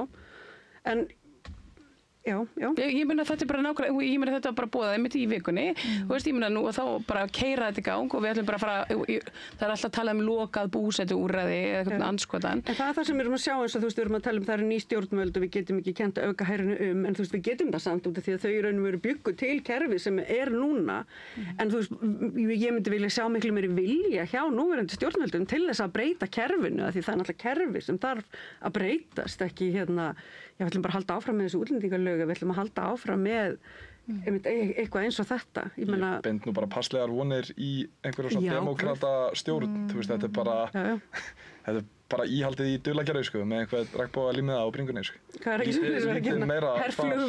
svona herflugvél með svona brjóstakrabbameins nælu hérna. En mér langar að benda á það áðan að, sko, ég er búin að vera að fylgjast með svona umræðu almennings eins og hægt er að monitorna og kommentakerfum í Bandaríkjunum og þar hef ég tekið eftir að þeir sem eru bara til El Salvador með alla þessa glæpamenn, þar er búið að einhvern veginn innleiða þá hugsun að það sé glæpur sem sé refsiverður að vera ólöglegur innflytjandi. Bara þú sem einstaklingur komst ólöglega inn í landið okkar, braust lög og það má refsa þér fyrir það. Það er nefnilega ekki ólöglegt að fara yfir landamæri, sko. En það er nýja narrativið sem er augljóslega verið að reyna að koma. Það hefur alltaf verið í Bandaríkjunum, þú veist, ég bjó fyrir 20 árum og það sem fólk hugsaði. Einmitt. Ég hef aldrei orðið var við þennan skala á, og því að þú veist, ég allavega hef ekki verið meðvitaður um það að þetta sé einhver svona útbreidd pæling sem að fólk er bara, ég er með afstöðu og afstæða mín er svo að mér finnst það að vera refsivert, að vera ólöglegur innflytjandi og það eigi að ekki bara brottvísa þér, heldur refsa þér fyrir að hafa brotið þessi lög og allavega hef ég ekki orðið var við þessa umræðu áður og núna, kannski er þetta einhver botaneta reyna að búa til einhverja gjásku en þetta er allavega mjög áþreifanlegt og ég er ekki hissa að fara að heyra menn eins og Stefán Einar tala svona, ég meina hann er náttúrulega að leiða þessa átt að reyna að fá hugrenningatengsl Ég meina hann er bara farin að myndbirta hérna saklaust fólk, vini okkar sem bara og hérna einhvern veginn spyrnaði saman við einhverja viðbjóðslega morðingja til þess að reyna einhvern veginn svona þyrla upp einhverju hatri, þú veist þetta er bara gott fólk sem hann þekkir ekki. Já, hann er bara fáviti, skilur, ég bara, en það er líka eins og, þú veist, þetta með nú datt ég út. Já, það bara gerist þegar allir eru rófinu við borðið. Eitt að lokum hérna frá ykkur og sérstaklega að þú ert svo vel aðeir í þessu, veist, en að telur þú og að bara að þessi blessaða valkjörstjórn sé að fara segjum að köllum þetta bara bolta, þessa óreiðu og þessi frétta að veri bara einhver rugl til að gera alla snar. Telur þú að valkjörstjórnin muni nota þetta sem tækifæri til þess að ávarpa þetta sem við hefum svo mikla áhyggjur af, að það megi bara negla öllu út í lofti og vona bara síðan blaðamannafélagsins verður eitthvað, þetta gengur ekki.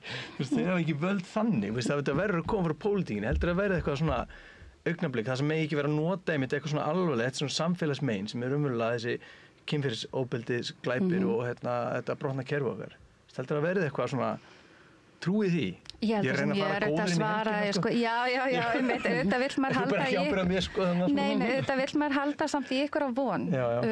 Án hennar auðvitað bara, þú veist, er þetta eiginlega bara svolítið töpu barata.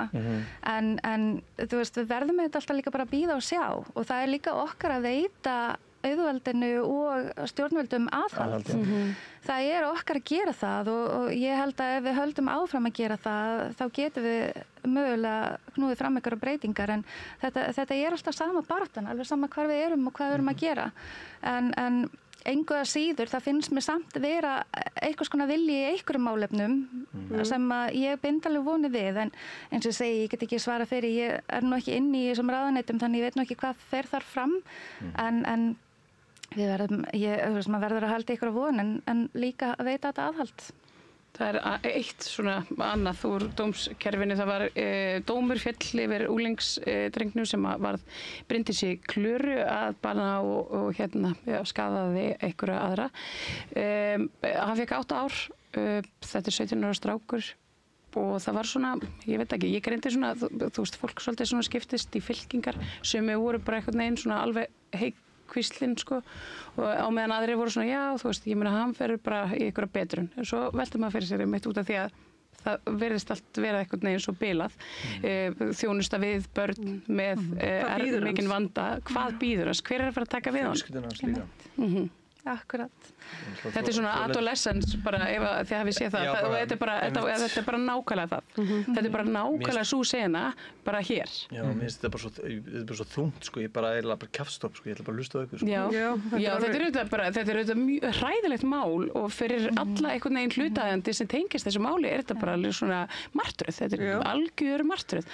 En kannski svona bursi frá kannski, þú veist, málinu og gjörningnum, þú veist, bara svona hvernig getum við einhvern veginn sem samfélag bara svona tekið þennan drengi og bara fólk sem að brýtur svona af sér og hjálpa því aftur einhvern veginn út í samfélagið þegar þú veist við höfum engin... Mér finnst þetta rosalega erfitt, ég náttúrulega framhaldsskólakennari og mitt og sumir að mín nefndum þekkja þarna til, skilur og þú veist, voru vinir og þekkja, já, mjög vel þarna í kring. Og þess vegna hugsa ég alltaf þú veist, hvernig getur við komið í veg fyrir einhver verið einhvern veginn og eitthvað svona, þú veist, út af því að ég er alltaf að hugsa þau eða einhvern veginn eða svona og þú veist, ég mitt bara veit það ekki og einhvern veginn, ég sé þau bara miklu leyti sem börn, sérstaklega svona kannski áður fram að svona fyrstu árin í framhaldsskóla og þau, þú veist, þetta er bara þessi aldur, þau eru einhvern veginn, það er allt framundan og það er að bara einhvern veginn, eins og þetta mál, þú veist, það tapa allir, það vinnur enginn, það er ekkert unnið í svona máli, það er enginn jákvæður flötur, bara ekkert. Þannig að einhvern veginn vita að maður hefði kerfi sem að, þú veist, hjálpar einhverjum. Einhverjum bara af þeim. Það er bara málið. Það er bara þessi drengur þurfi ekki að, eða þú veist, þessi drengur fari ekki út í það að brjóta sér aftur.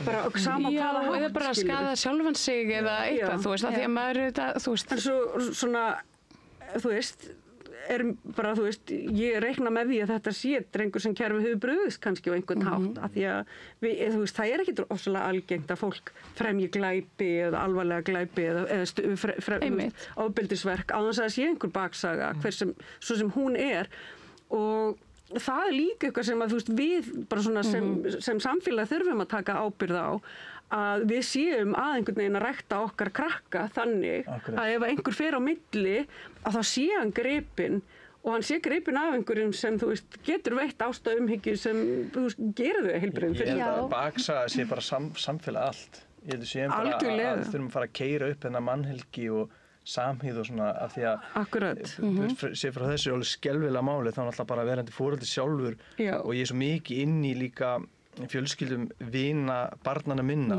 og eina sem ég hugsa er bara, veist, bara ég hef þennan og ég hef rosalega stuttan tíma til að hafa þessi áhrif á krakkana mína. Og við náttúrulega eigum úlinga. Já, þannig að, og mín er ekki orðin úlinga, þannig að ég er að hugsa það í tengslum við þessa spurningu, hvað getum við gert og það er bara, veist, búið að normalæsa að við höfum ekki tíma til að gera sitt, þá bara það er svo mikil hörmung og mér finnst bara eins og veist, allt þetta árangursbla í námi og að vera með frama og nú komið ykkur gervigreind og bla bla bla nú finnst mér bara að vera aðalmálið að bara hvort sem þessi drengir eða önnur kyn skilur að við gefum okkur að þessum börnum og bara leiðum aðeins að fá að við séum góða fyrirmyndin alltaf og bara alltaf að hlusta á þau og vera með smá svona skynjar á hvað er að gerast á krakka.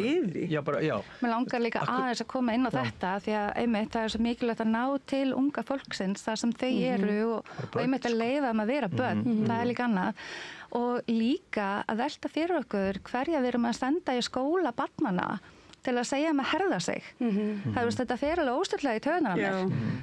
Bæði Þórgrímur Þráins og fleiri hafa verið að fara inn í skóla og segja krökkum bara þau eru bara að herða þig og það er bara að vera duglegri og það er bara að hætta þessu væli og svona. Og ég er bara ekkert sammála þessari orðræðu af því að mér finnst þetta skiptast í eitthvað svona fylkingar að verða annarkvort eða og það er ekkert þannig skilur og allir geta átt eitthvað tímabil og börn líka en svo er það líka náttúrulega bara... Ég velti reynda fyrir mér svo, ef að forsendurnar væru réttar, ef að Þórgrímur Þráinsson væri ekki að fara inn sem eitthvað svona TED-talker inn í skólana, hann væri að koma inn sem afi sem væri að segja frá því hvað hann gerði með sínum afaböndum og hvað virkaði fyrir þau. Allt annað mál. En þú veist, þetta nefnilega, þú veist, hann að koma inn í mitt eins og eitthvað sem að hefur rosalega mikla þekkingu og mér finnst það svolítið erfitt. En ég meina, svo þurfum við eitthvað fyrirlesara í grunnskóla. Svo eru þau að horfa á TikTok og þar eru að koma alls konar einstaklingar upp og meðal annars bara götustrákarnir og það er það sem hefur að glorifæja neyslusögur og svo óbeldissögur og svo kemur Þórarinn í ein pæling og þá er þetta orðið bara svona hætti að aumingja það ykkur og hætti að vera svo mikið fórnarlömb og eitthvað og þú veist þetta er orðið rosa toxic þannig að það er ekkert skrítið að þessi gæi hérna í Clubbed Up skuli hafa komið svo inn á story og verið bara með útlendingaanduðuna og þetta er allt svona miðaldra kallar með blogg. Já, þetta er rosa skrítið. Þú veist, ekki blogg, hérna podcast. Já. Það var einn nefandi minn sem segja, hvað er að hlusta á þess að kalla? Og bara, þeir eru bara svona man babies. Og ég lagur þetta, er þetta að hlusta auðvitað blöð? Þetta er strákurinn mínum aldrei, ég skil ekki hverju, þú veist, er þetta bara ennþá fullur vinningu fyrir auðvitað blöð, og skrítið að vera með sama hérna. Það er svona eins og það hafi ekki orðin einn svona framþróun í enginn. Bara svona, en ég geti verið mamma einn og hérna, og ég maður aldrei pottið í byrjaði, eitthvað svona, og hérna, en þú veist, já, þannig að þú veist, það virðist verið sko að þau skilji líka svona ironískan distans á hérna þetta en ég er sammálaður og ég tala fullt um TikTok og allt þetta og hérna og sjálf á TikTok og svona þú veist þetta sem í gangi í þeirra menningu og það einhvern veginn þú veist þessi pressa þú veist það sem ég hugsa líka þú veist búið stytta til dæmis framhaldsskólanum í 3 ár það er miklu stærra þýði að krökkur sem fer í framhaldsskóla áður voru krakkar sem fóru að vinna í fiski eða fóru á sjóinn eða eitthvað og núna fara bara allir í framhaldsskóla líka þeir sem alveg störtluður ADHD og það er bara frábært en við erum með kerfi sem búið að þenja út bekki þú veist 28 til 30 krakkar á haus þú veist kennara og þau þurfa miklu meira athygli og þú veist ef skólarnir hefur meiri peninga eða meiri rými til þess að gera og geta verið meiri skapandi en það er einmitt einhvern veginn á móti þá er það alltaf að vera knappar á þú veist og við núna síðust ár bara á að leysa allt með því að krakkar séu með hérna laptop sem er ekkit gott, við erum með reyndar rannsóknir sem sýna hugur og hönd og þau þurfa að vera að skrifa það er svo leys já, og bara stílabóka þau og ég var alveg, what? Og líka, þetta líka bara kemur í veg fyrir bara, þú veist, alls konar ChatGPT vandamál og hérna og svona þú veist, og líka bara þetta að fá þau til að vera skapandi því þau eru oft bara, ég ætla að fá hugmynd á ChatGPT og maður er bara, nein, ég vil þína stöðluð skringi hugmynd að því hún er miklu, það er líka það sem kemur á ChatGPT bara svona fyrir utan, en þú veist, það er bara svo leiðinlegt. Já, allt svolítið cringe. Það er bara svo óáhugavert. Já. En það er bara líka þetta, þú veist, að það á að vera svona patentlausn að þessi öll með tölvur og iPada, þú veist, það er fínt að vera með tölvu í sumt. En í tímum almennt við erum að gera mjög miklu tilraunir núna að bara ekki vera með tölvur og það bara gengur miklu betur og það eru alls konar svona hlutir sem eru að skólakerfinu, það er verið niðurskurðir þar og menntamálinni einhvern veginn það eru issues og við erum öll rosa þreytt og þetta er brjálu vinna og sama tíma þá viljum við að íslensku krakkarnir okkar séu, þú veist, við erum ekki með börn eins og í erlendum skólum þar sem þau sitja og selja okkar krakkar eru bara hangandi í gardinni, skiljiði og það er einhvern veginn, við viljum ekki svipta þau leikgleðinni á sama tíma við verðum auðvitað að láta þau vinna en við þurfum að vera með fjölbreyttari kennsluhætti og við þurfum miklu meira til þess að þjóna fjölbreyttu samfélagi og bara koma til móts við þau af því það er ekki lengur þessi tími sem að steypa alla í sama mót af því það var kannski bara, það var miklu minna úrval af manngerðum sem fór í skóla hér áður. Núna erum við bara með allan skalan. Þannig að þá þurfum við að geta gert það og ef við erum ekki með sterkt menntakerfi, þú veist, hvað ætlum við þá endum við bara með einhverju svona ótrúlega þunna útgáfu af bara upplýsingu, skiljið. Þannig að ég meina líka bara fyrir, þú veist, á þessum nótum með að hvernig við getum reynt að gera eitthvað fyrir sérstaklega unga strákar sem eru með mikla áhættuhegðun og enda síðan að brjóta svona stórlega af sér með svona miklum skaða að þú veist, það er náttúrulega það er bara aðsókn að ungum strákum á internetinu. Það eru bara fullorðnir einstaklingar sem að sækja á ákveðna hluti. Þetta er á, þú veist, viðkvæmasta tímapunkti þegar framheilin er að þróast og bara þetta er bara predatory hegðun, sko. Þú veist, þegar við erum að tala bara úr 5. bekk og út í gegnum menntaskólan, þetta er tíminn sem þú hefur til þess að reyna að, þú veist, rækta og þróa fullmótaðan framheila og samkennd og ef þú klúðrar því það var ekki hlaupið að því að gera það í retrospekt þú ert 40 ára. Það er bara þannig virkar líffræðin, skilurðu. Það er bara mjög erfitt. Og ég hef aldrei á ævi minni heyrt neitt skóla tala um þetta sem aðal áherslu í skólagöngu. Þetta einmitt það sem kom, það var PISA, síðasta PISA, það sem kom í ljósa hérna, íslenski krakkar kunni ekki lesa sér til gagns og eru samkenndarlaus. Og þetta var eitthvað svona, og þú veist, þessi blanda, ég hugsaði bara, oh my fucking god, afsakið blóti, en hérna, þetta var bara, þetta uppskrift af einhverju disaster. Þetta var Bandaríkin. Ég skutla inn á borðið hana, því ég fylgdist ekki svo akka vel með Þorgrími dæminni, mann það var. Og ég hef ekki heyrt bara heilan svona fyrirlestur með honum eða hvað sem hann gerir inn í skólanum og hvort það sé alltaf eins sko en fylgir þá hann kemur inn með sína rödd sem frá einhverju point of view frá einhverju sjónhorni kemur önnur í kjölfarið eru skólast er verið að passa að við sem að gott og vel, ég ímynda mér að hann hefði náð til mín því ég var krakki. Já, hann er fyrir 30 árum, skilur við, en núna og inn í samfélagi en hann er líka bara fit fyrir það sem hann er bara, þú veist, hann er bara eldri kynslóð, hann hefur alveg krakka og barnabörn og hann hefur skrifað bækur og hann er góðu kall. En þeirra veruleiki er ekki neinu sambandi við, þú veist, það sem neitt af því sem við ólist uppi. Þannig að, þú veist, það er bara, það þarf einmitt miklu frekar. Það væri geggjað ef einhver típa eins og Snorri Másson væri með skárri skoðanir og myndi tala við þessa krakka.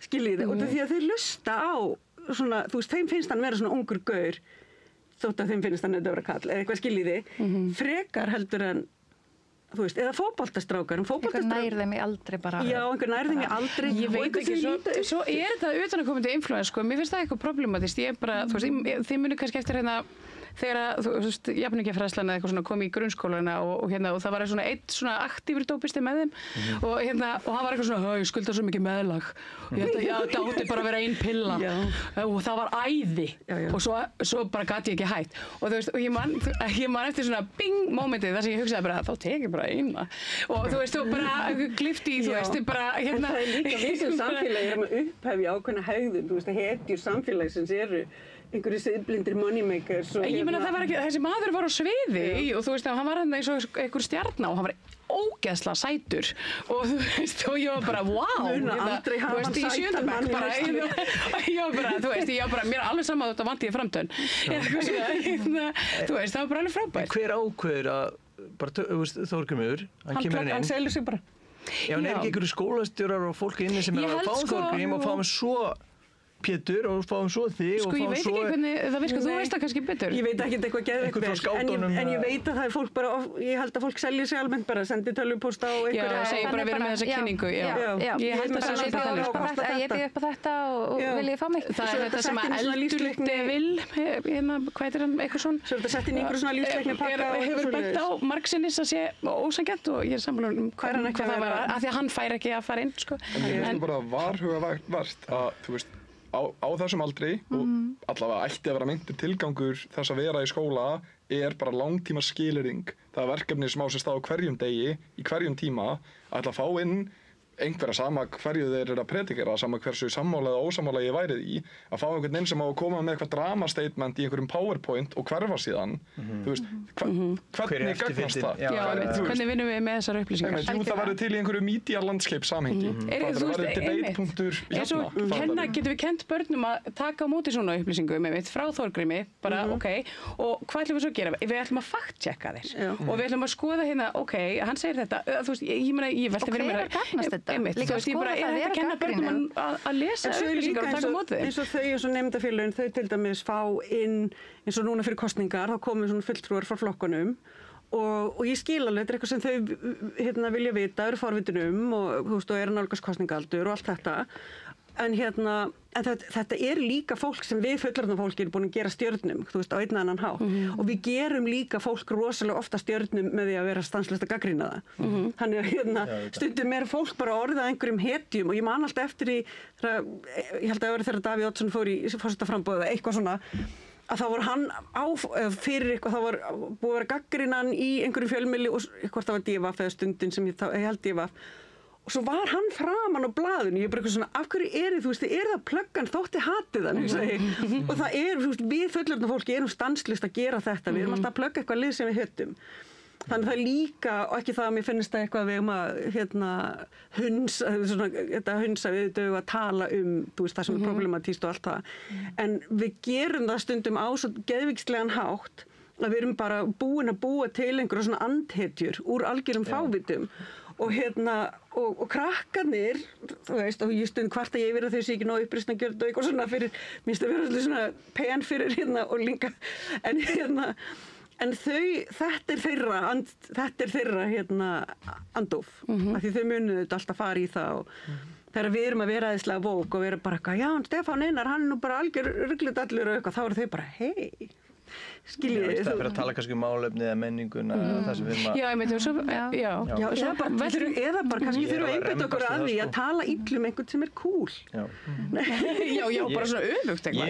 Ég er ykkur í athugasendum og ég er eina að nefna ekki upp, sko. Ég er alveg bara alveg að rembast við það, sko, bara til þess að vera eitt sem gerir það, veist, mér líður stundum að ég þurfa að ég hef oft orðin vægi með gagnrýni og þetta er ógeðslega flókið, þú veist, þetta svona klikk samfélag einhvern veginn sem við búum í og það skiptir eiginlega engum máli hvort maður er þetta er aðeinslega, þetta er rosa flott eða ég hati þetta, þú veist, allt fer í umferð það gengur bara allt út á traffík.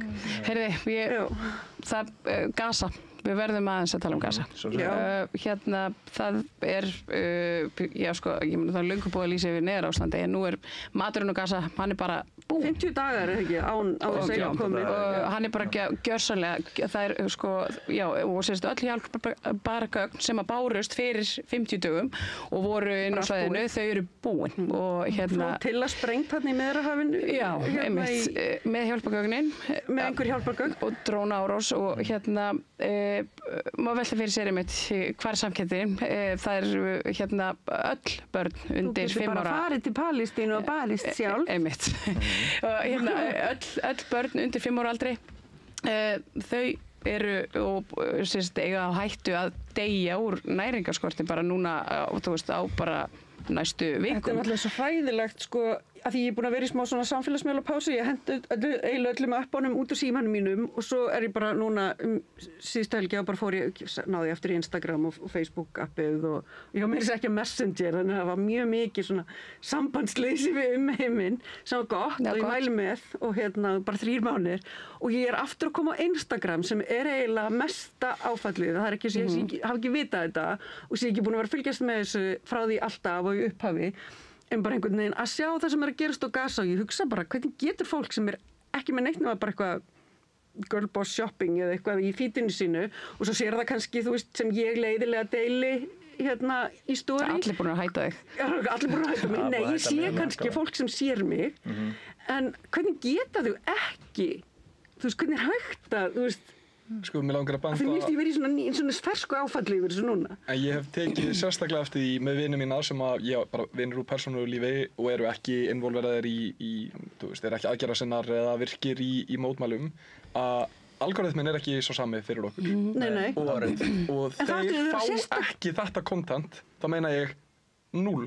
Já, en þeir eru sjá þitt. Já, þeir eru engagea, skilurðu. En ég er bara að segja það að þú passifæjar svo svakalega. Þú veist, við erum að sjá, ég gerir ráð fyrir því að við séum með svo samstiltan algoritma og við fáum að sjá bara hrottalegast efni, þú veist, ég er að sjá bara opin höfuð á litlum börnum. Já, ég sé það ekki. Já, en þetta er nefnilega, það er eitt sem að ég las helgina síðustu, að þetta væri,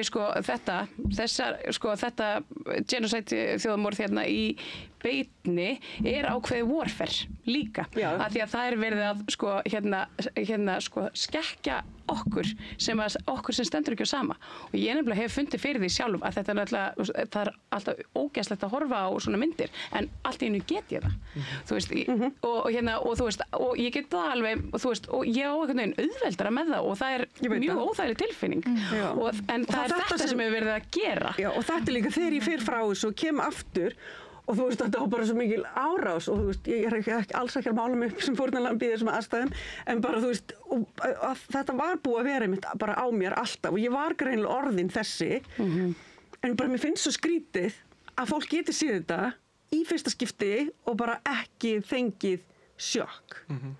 En svo finnst mér samt líka eins og núna eftir að vopnahléinu var rift og eftir að Ísrael bara fór aftur í gang, mér finnst samt pínu eins og heimurinn sem með okkur.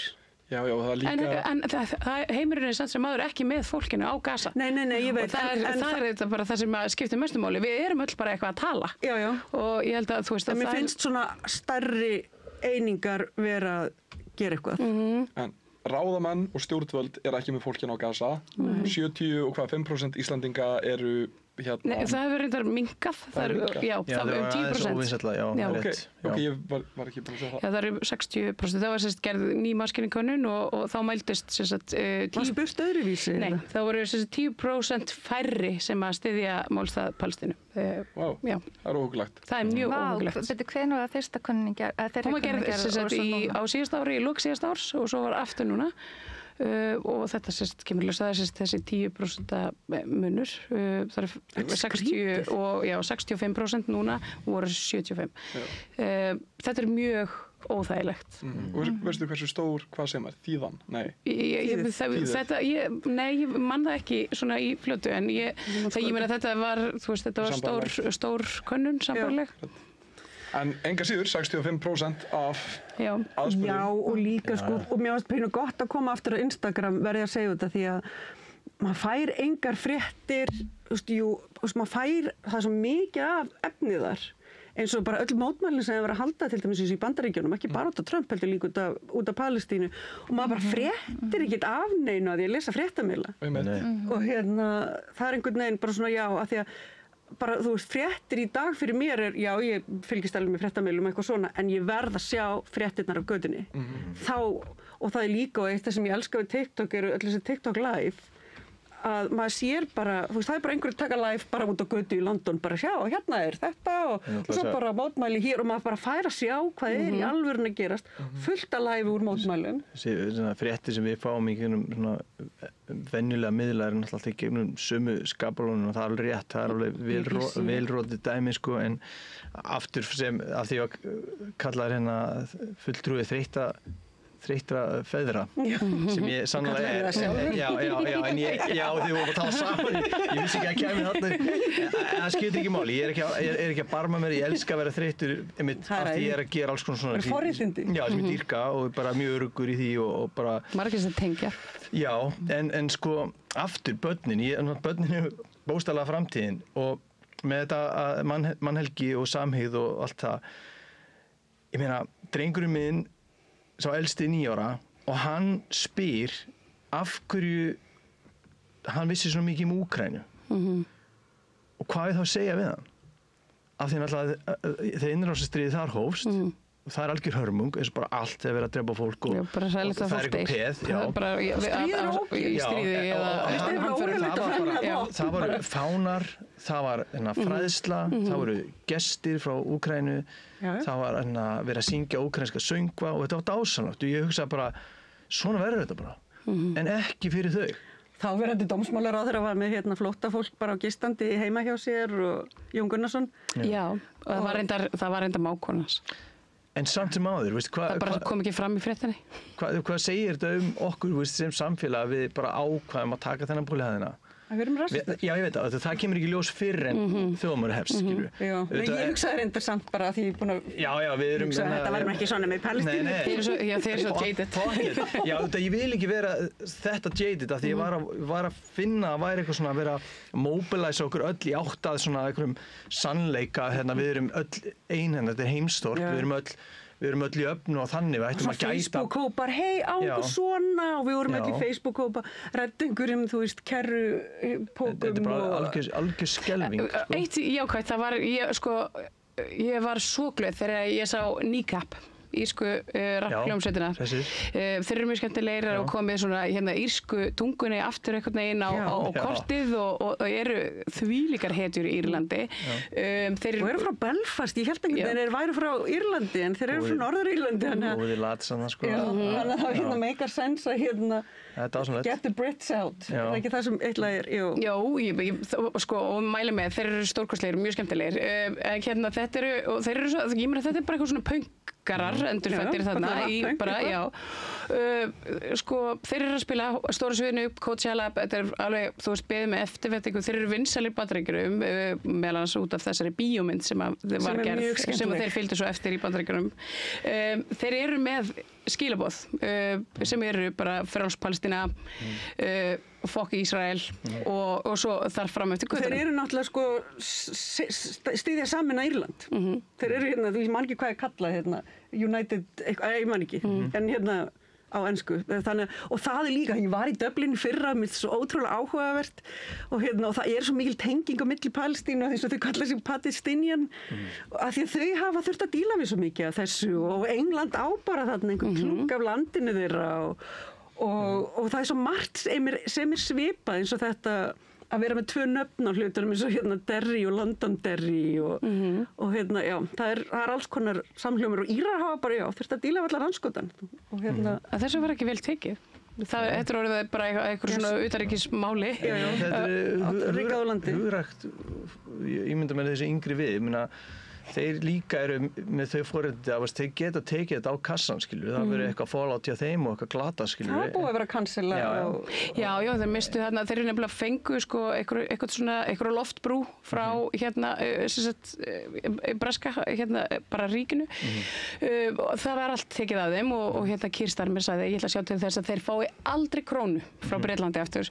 Og hérna, þú veist, er hann ekki alþjóðlegur fræðingur? Já, og þannig að þú veist, þetta er mjög áhugavert af því þetta er einmitt, þetta er bara hljómsveit á sviði með ykkur skilaboð sem eru svolítið svona, þú veist, eiginlega bara orðin svolítið svona eðlileg krafa á meðal vel flestra. Já, svo er þið með rosalega flotta umboðsmann og ég var að horfa á viðtölu við hann og hann var að segja sko, og það er hans svona, sem kemur svona alltaf fram fyrir þeirra hönd og er að segja sko það er að benda á þjóðamorð er ekkert með að fremja þjóðamorð og þannig getum við aðeins bara fókus það aftur þangað og svo komið massífa takk þarna, þú veist, níkap eru ekki fréttin, bara þjóðamorð á Gaza er fréttin. Þetta er bara þema þáttanis, þess að við byrjum á þetta tengist allt, það er bara þannig.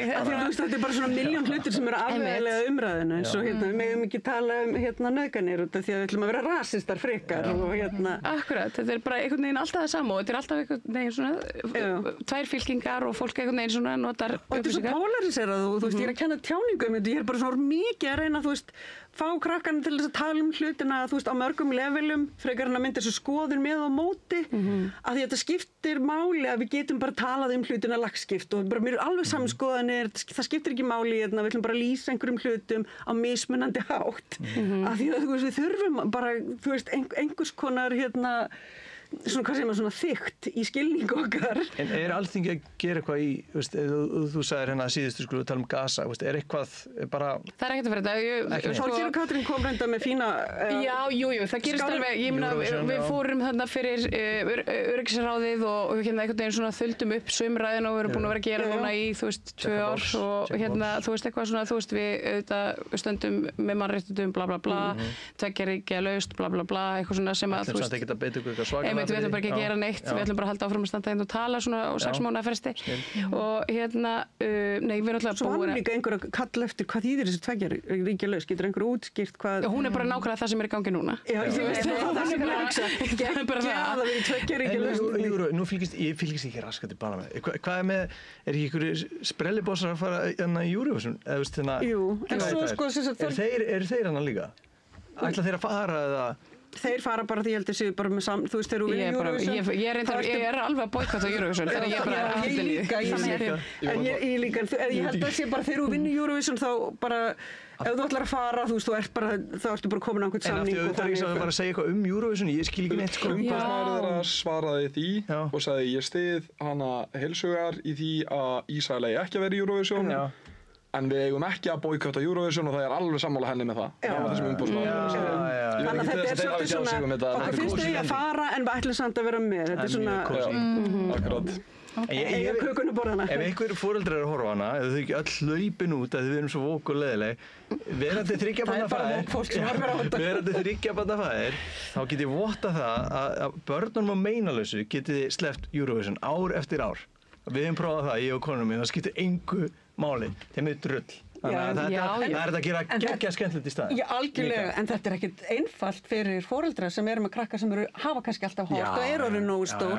Eða bara fyrir mig, þú veist, Já, ég var bara mjög þín erfið með þjáning þetta. er raunveruleg, En þú ég veist, veit en það, ég bara, já, Ég er ef raunverulega einhver fórnarlamb. þjáist í þessu máli, þá er það ég.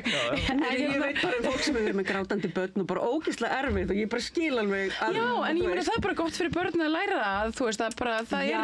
það er átakalega erfitt. það er Hvað bara- hérna heimurinn Þú þarft getur að verið brjóðast erfiður. yfir í Það er alls konar. þessu börnin. Herði, það var ein Í þessu pínlítil börnin. frétt, Já, það var ok. svona hluti af frétt sem að, hérna, ég veit ekki hvort ég tók eftir henni, það var, hún ég þig? varði, já, það eru aldrei litlar, hérna, það eru, hérna, það var skógareldarnir í Ísrael Já.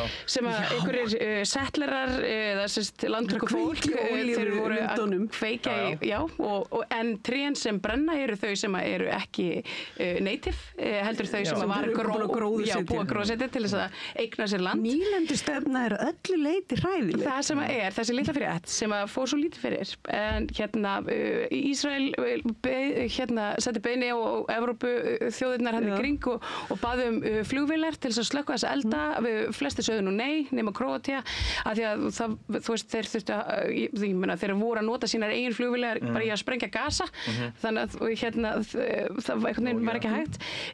Palestinska þjóðin, Já, Abbas mætir bara já, þarna. og segir, herðu, við skulum hjálpa ykkur. Er þetta í Jerúsalem eða? Já, Hvar er? já, þetta er Jerúsalem. Ok, já. Og þetta er, þú veist, ef eitthvað er auðvitað- hinvangin, já. sko, þá er það þetta múf. Það er örugglega hægt að finna eitthvað á Palestína móti er þessu. Jesú. Já. Nei, ég Nákvæmlega. vissum að alls konar mistara sem að nefndir við þetta borð munu finna að þetta er eitthvað kjaftaði, sko. Palestínumennir gerir bara ekki neitt og þetta er eitthvað svona búið að eiga við En þetta er samt, ég meina, þetta er bara staðreynd, þetta Já, gerðist það og má ég bara meina, ekkert en þetta vera er svo fallegt og gott. ótrúlegt, þetta mentality, sko, að hérna, þú veist, Auðvitað. þú veist, svona gjörningar stöðva Þetta er líka, sko- hatur og svona Já. byggja En þetta er líka brýr á milli brýr. fólks. Þetta er því að það er svo oft talað um sko palestínsku segluna og hvað eru ógislega, það eru það ógislega miklu naglar. En þú veist, við höldum að þetta sé svona eitthvað svona Ísland út á landi, ekkert væl, þú veist, seglan þeirra er ekki þannig. Seglan þeirra er einhvern veginn í hlýjunni og í virðingunni og eins og hvað eru gestrisinn og allt þetta, þú veist, góða, þú veist, sem að við sem þekkjum þau vitum að hérna, þannig byrtist, seglan er einhvern veginn þar. Hún er, þú veist, þetta harða sem að við tengjum við seglu, auðvitað til staðar í öllum samfélögum og allt það, en þú veist, það að vera einhvern veginn og bara svona þessi ofbáslega gestrisni, það er einhvern veginn, minnst þetta bara svo fallegt og einhvern veginn, þetta er hinn raunverulegi styrkur, felst í þessari mýkt. Já, bara Þeir með allt. fóruðu í fyrsta mægöngu, konur áttu svolítið sviðið í fyrsta mægöngunni. Þegar ég bara komst ekki. Ég var í vinnunni. Svikari. Ég var að vinna. Já, nákvæmlega svo fyrir. Má ekki setni luta? Já, ég Náðu ekki ganga með, en Já, náðu henni þetta var flott ganga, alveg svona dúndurganga. En eru þið að vera trans? Nei, Erum við að verja? Nei, eru að verða, breytast í ykkur transfólk? Hvað, ha? Nei, það er bara transmafíanir Já, ég var bara, Já. ha? Ég las um það og ég hugsaði að Ég hérna, er nú búin að gæti brjóta eitthvað- heila svo mikið í þessar blessu transmafíu og hérna translobbyin, sko. Já. Það getur, nei, bara þetta getur verið að hafa svo gríðalega áhrif á okkur öll sem samfélag, sko. Það var eitthvað svona vinkill Það sem er svona vinkill að hérna þegar við fréttum um trans, það Já. getur orðið það. Já, já. Þannig við skulum hætta að ræða Var um einhver sem trans. sagði það? Já, einhver bara lúði á með internetinu. gríðarleg stemning að vera trans, það er svo einfalt mál. sko. Einmitt. Já, ég meina þetta var haft fyrir öllum í fyrstu mægöngunni. Meðal annars, þetta var hérna, þetta var mikil réttinda ganga, það voru sko mannréttindi í fyrrrúmi, kvenréttindi og frelsi. Frábær ganga, þið mættuð ekki, jú, þú, aðeins einn. Hérna, ég er að hlaupa svolítið yfir hérna, restina af því að tíminn er alveg svona alveg að hlaupa frá okkur.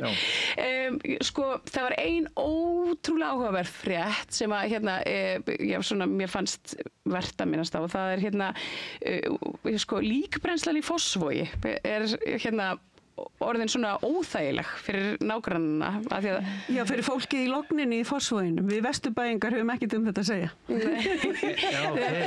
það er svo verður svona öskufall og það er mjög sérstök lykt af En það er búið að vera að tala um það svolítið lengi að færa hana og mér finnst það bara make a sense. Já, Mér finnst það bara góð frétt. snirtilegra. Þetta, Ég get ekki talað um þetta. ég veit ekki, en ég meina, en það er eitt sem ég nefnilega velti fyrir mér í þessu samhengi og þetta er kannski svona pingu ógislegt dæmi en sko þegar ég var alast upp, þú veist, ég er að vera fertug og þú veist, ég man eftir því bara hérna í 90s, það var alltaf svo mikið lykt alls staðar.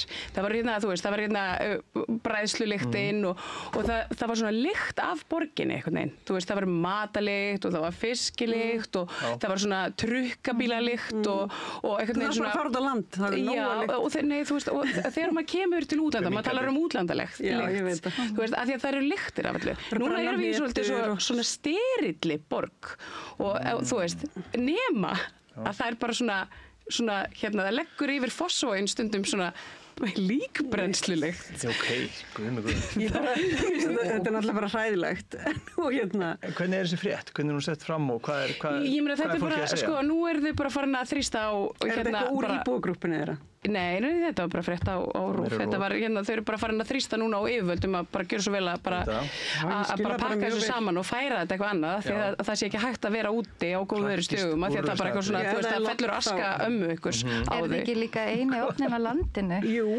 Þetta er bara eitthvað rosa og við erum alltaf að vera stærri og stærri sem samfélag og við erum alltaf, það er alltaf fleiri og fleiri að láta brenna sig, sko. Já, bara stærsti hlutin held ég að fólki núna er að láta brenna sig og mér finnst þetta bara eðlilegast í heimi að þetta verið flutt, að hann er líka alltaf að bíla.